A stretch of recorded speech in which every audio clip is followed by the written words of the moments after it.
Gobierno Nacional y como parte del Ministerio Coordinador de Política Económica es importante informar a la ciudadanía y a la opinión pública respecto de las consecuencias y las preocupaciones de una potencial no firma del AT-PDA.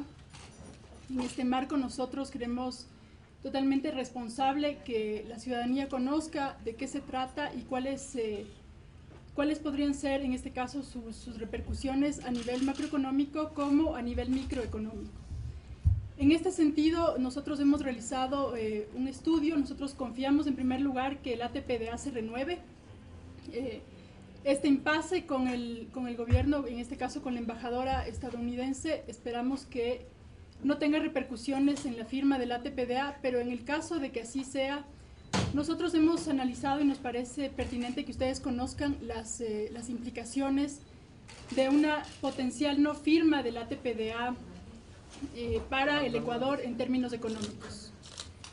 En primer lugar, quiero que recordemos algunos puntos y hacer un breve recuento de qué es el AT-PDA. El AT-PDA nace del año 91, que se llamaba ATPA, que era un acuerdo que realizó el gobierno estadounidense para impulsar que los países andinos promuevan otro tipo de cultivos distintos a los cultivos de droga, y que de esta manera se beneficiaban a los países con reducciones arancelarias. ¿Qué quiere decir una reducción arancelaria o para qué sirven los aranceles? Los aranceles sirven para justamente para cualquier economía poder protegerse de que vengan productos extranjeros, y la aplicación de los aranceles se fija de acuerdo a la política de la Organización Mundial del Comercio.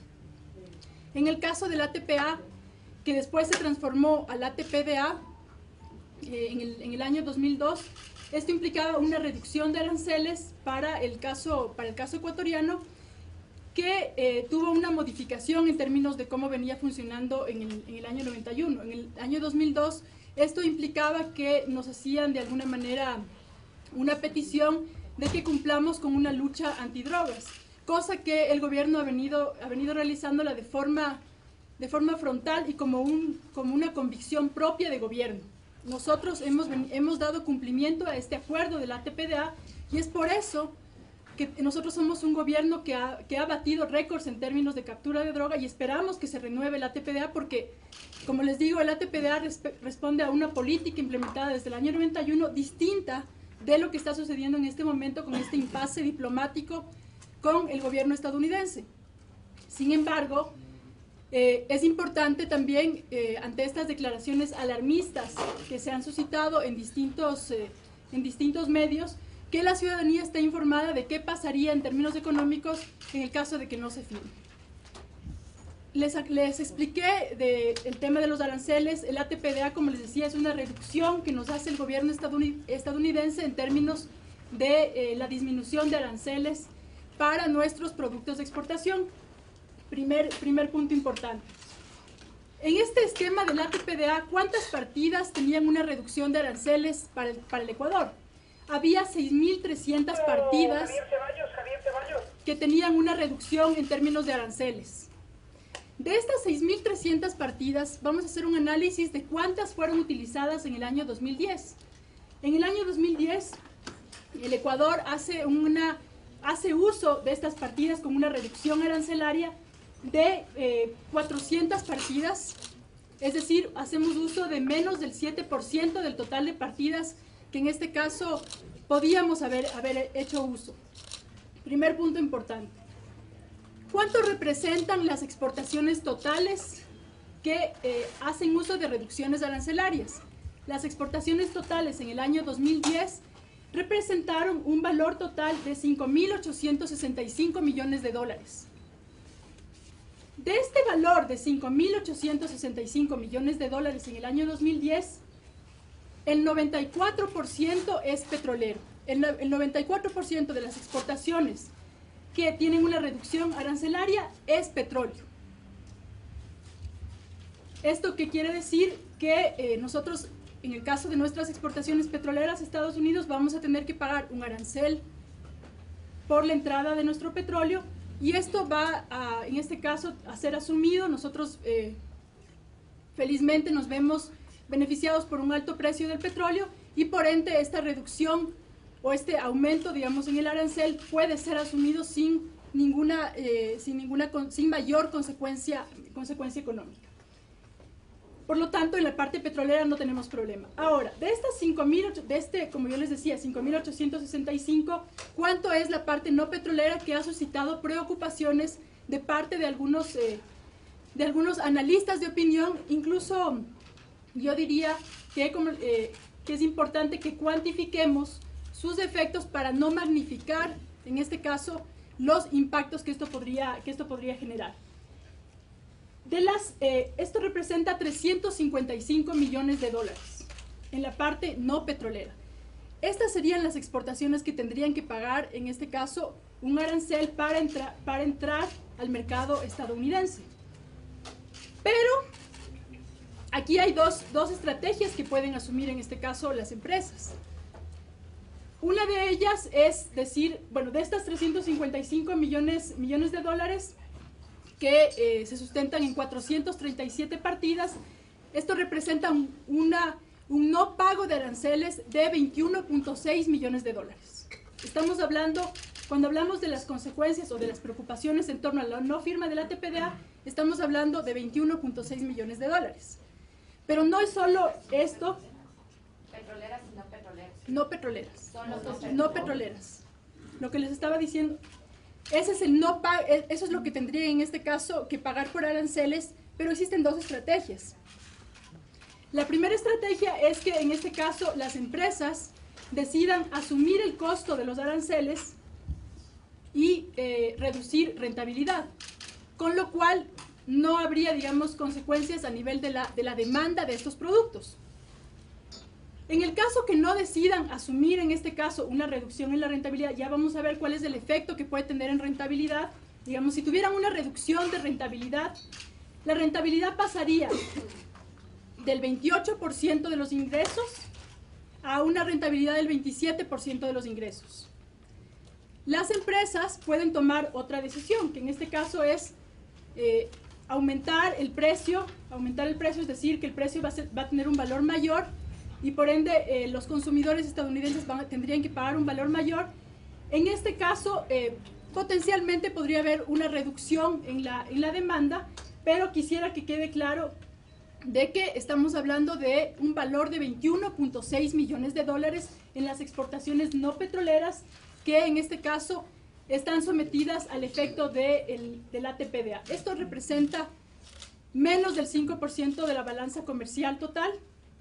Y es importante que analizar cómo se ven afectadas las empresas. Como yo les decía, una salida puede ser una reducción en términos de utilidades, que en vez de tener una rentabilidad del 28%, tengan una rentabilidad del 27%. Es el 1%, ¿no? Exactamente, estamos hablando del 1%. La otra, de las empresas afectadas, ¿cuáles otras salidas podrían haber ante esto?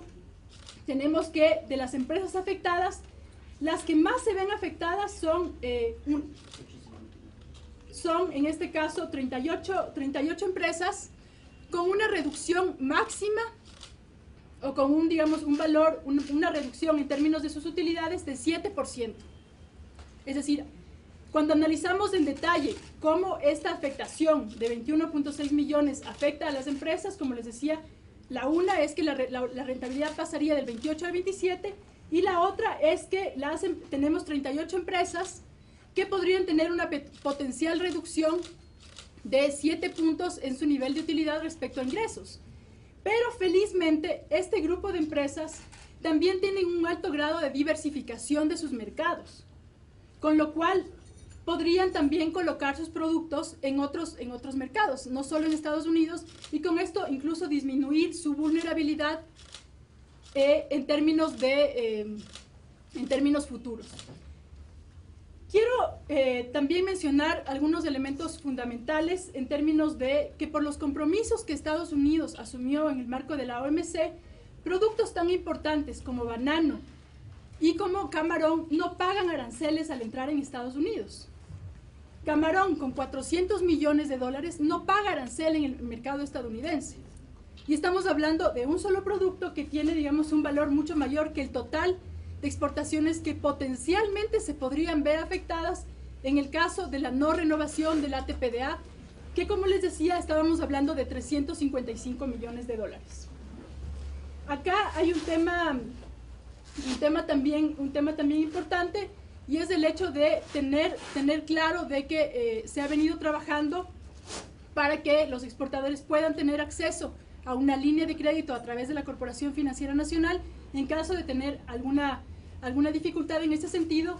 Pero lo que sí quiero dejar claro es que no es correcto que demos afirmaciones que alarmen a la ciudadanía de los impactos económicos de una no renovación del ATPDA, porque esto, como les digo, puede ser asumido de forma responsable con distintas estrategias. Esto es lo que yo quiero mencionar respecto del ATPDA. Y quiero mencionar también otro punto, porque en estos últimos días hemos tenido algunas alarmas respecto a situaciones económicas. Han habido afirmaciones temerarias de que en el Ecuador podría potencialmente existir una burbuja inmobiliaria, cosa que es totalmente falsa, porque vemos que el nivel de cartera, si es que esto fuera cierto y estas afirmaciones fueran ciertas, no tendríamos los niveles de crecimiento en cartera que estamos teniendo en los últimos meses. Tanto a nivel de cooperativas como de banca pública tenemos crecimientos del 30% a nivel de cartera, incluidos el mes de marzo.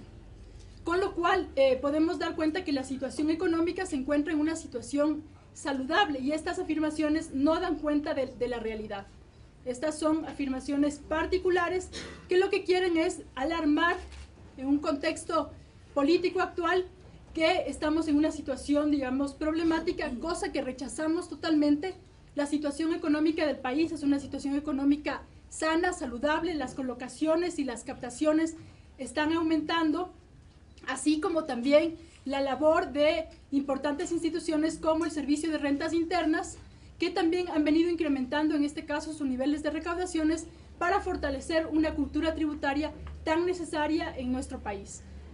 Estos son algunos, y también, bueno, finalmente hay un tema importante que se ha venido criticando, es respecto a el papel de la banca pública. La banca pública se ha fortalecido y esperamos que la próxima semana podamos tener una rueda de prensa con ustedes para dar a conocer cuáles han sido los resultados de la banca pública y cómo ésta se ha venido fortaleciendo. Estos son los puntos que yo quiero mencionar y que quería dar a conocer a la ciudadanía.